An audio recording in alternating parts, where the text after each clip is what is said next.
So, let's start this video with a giveaway. In celebration of the 5-year anniversary of the Warframe Creator Program, Digital Extremes handed me something really nice to give away to my community. I'm very happy to announce that you can get your hands on the newest Heirloom collection of Digital Extremes for the newly reworked Valkyr. Now, this Valkyr Heirloom is set to arrive this coming July 21st, and once you won this giveaway, then you can begin ripping and tearing enemies with this fancy new premium skin for Valkyr. Take note that this giveaway is open to all platforms, and to enter, simply visit the link I have provided in the video description below.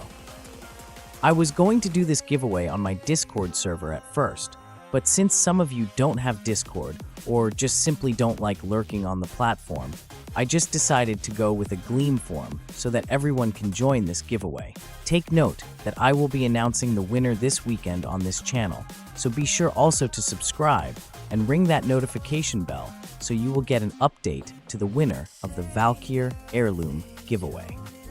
Just a quick reminder also that you will not only be receiving the premium skin for Valkyr, but the collection also includes a new color palette, glyph, new Valkyr Heirloom Signa, a sigil, and a Valkyr Heirloom Prex card. All of these will be yours if you join this giveaway, so don't forget to check out the link in the video description below right after watching this video. Okay, now that we are done with the giveaway announcement, I would now like to talk some crazy theory regarding the upcoming big content reveal in Tennocon 2025. Now, all clues are pointing to the Tau system, and Digital Extremes has been dropping teaser trailers on their official YouTube channel. The recent trailer showcased the continuation of that video wherein we saw Mag lying on the ground. Right now, it showed several other Warframes that got yeeted in the battlefield, and honestly, this is really an indication of what happened in Tau system, as depicted on the Codex of Mag Prime.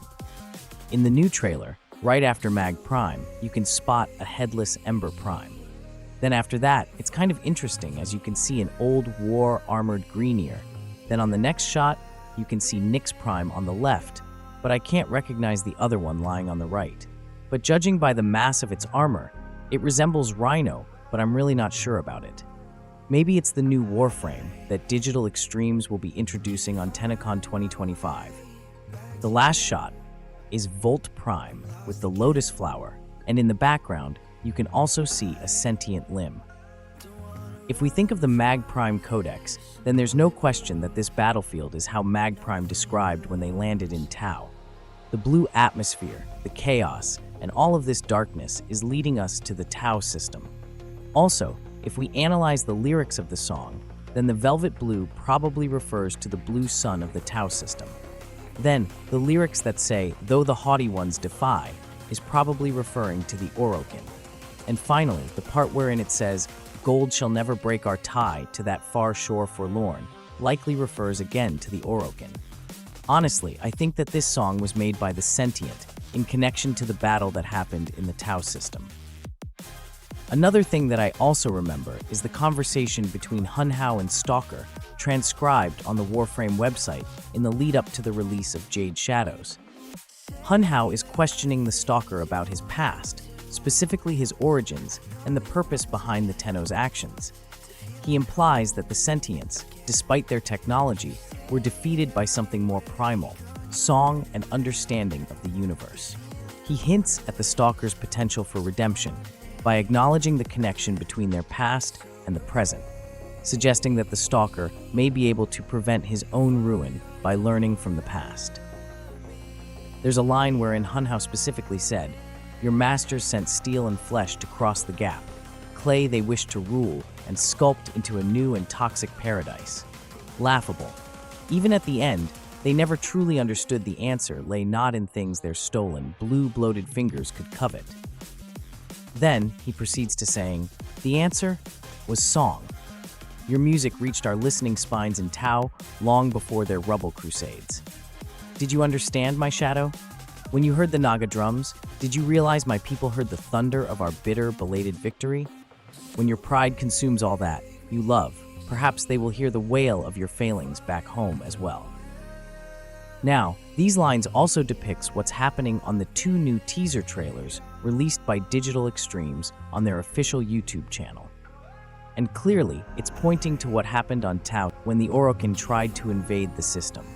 The word new and toxic paradise is probably referring to Tau, and there's no doubt now that the next update will be in the Tau system. What about the Greeneer unit?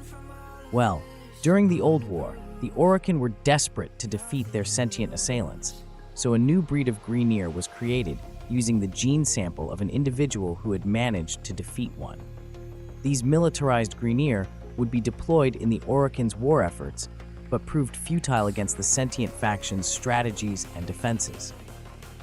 The one we saw on the new trailer is probably part of that unit, and this seems to also be pointing to the Old War, which is kind of a messy lore in Warframe, but it got a very deep connection to the next update in my opinion. Okay, so let me give you a quick review on what happened in the Old War, so you'll fully understand why all these clues are leading to the Tau system.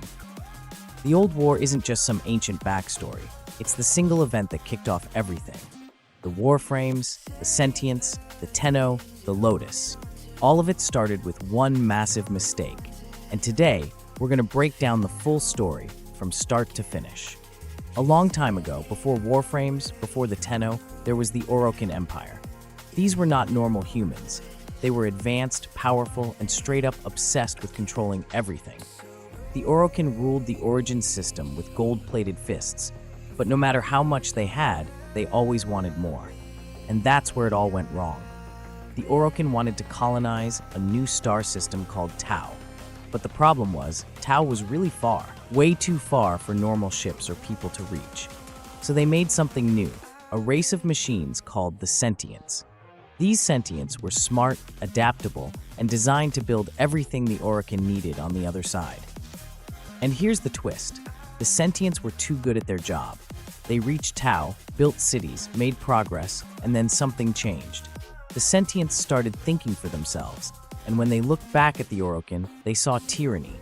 They saw a species that only knew how to use, destroy, and control.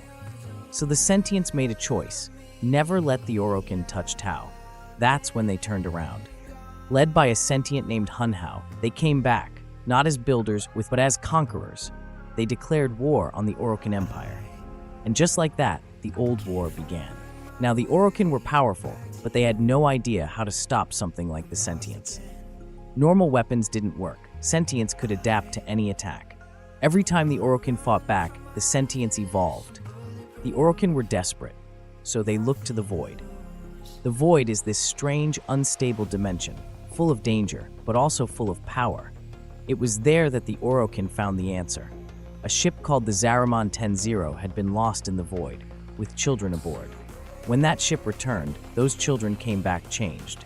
They had powers the Orokin couldn't explain, and instead of destroying them, they turned them into weapons. These kids became the Tenno. But the Tenno alone weren't enough. So the Orokin made something else, a biomechanical war machine powered by void energy and controlled by the Tenno. These were the Warframe'S, ugly, twisted, and deadly. Each one was actually a living creature, made from something called the Helminth strain, basically a messed up version of infestation turned into armor. So now, the Orokin had their new army, Tenno, Warframe'S, and Void Power, and it worked. The Tenno and Warframe'S pushed back the Sentients. Hunhao's forces started losing. One by one, the sentient commanders fell. The Orokin were winning. But here's the thing. They never gave the Tenno a choice. The Tenno were just kids, forced into battle, used like tools. And that's when the real betrayal happened. At the height of their power, after the Sentients were defeated, the Orokin made a decision. They didn't need the Tenno anymore. They saw them as unstable, dangerous, so they tried to wipe them out, but the Tenno saw it coming. With the help of a mysterious figure called the Lotus, who we'll get to in a second, the Tenno turned on the Orokin and wiped them out in one night. That was the end of the Orokin Empire. And that moment, that's what people call the collapse. So who's the Lotus? She's actually a sentient. Her real name is Nada, daughter of Hunhao. She was sent by the Sentients to spy on the Orokin and control the Tenno from the inside. But instead of following her mission, she bonded with the Tenno. She felt pity for them. and in the end, she betrayed her own kind to protect them. After the war, the sentients were scattered. Hunhao was buried beneath the sea on Uranus. Nada stayed hidden. The Tenno were put into cryosleep, and the Warframes were locked away, waiting for a new war. That's why when the game starts, the system is in ruins. The Orokin are gone, the sentients are rising again. And the Tenno? That's you, waking up after centuries in a system full of enemies that still remember the war you ended. But here's the problem. The sentients never stopped evolving. Even in defeat, they adapted. Hunhao isn't really dead. The Lotus has started to break apart. And now there are new sentients, like Era, Nata's brother, trying to finish what the old war started. The question now isn't just what happened, it's what's coming next. With Tao possibly getting revealed in Tennocon 2025 and the sentients stirring again, the truth is, the old war might not actually be over. It just hit pause. And if the sentients come back in full force, everything that happened before, the Orokin, the Tenno, even the Lotus, might look like a warm-up. That's what makes this lore so important. It's not just ancient history, it's the core of everything in Warframe. The Warframes themselves were born in this war. The villains you fight today, they're leftovers from this disaster. Even the strange relationship between you and the Lotus, that's a product of the old war. And that's what happened in the old war, my fellow Tenno. Honestly, just by piecing all the clues together and understanding the Warframe lore, you will know that this all point to the Tau system, like I said so many times already on this video. To be honest also, I really love this thing about Warframe. I love the fact that the game is turning dark again, and the developers are investing time in making the lore more interesting. I'm betting that Digital Extremes will drop another trailer, and like always, I will be here to inform you and entertain you with my little knowledge on Warframe lore. For now, let's pause on Warframe guides, as I'm really interested on the new content reveal happening in Tennocon 2025. But rest assured that I'll resume on the guides if there's new things added in the game. So, the rest of the video is a combined video of the two teaser trailers, and I can't wait for the developers to release the full version of the song. It's that kind of dark soul shit I always like, wherein the soundtrack is dark but beautiful. Cast and cry.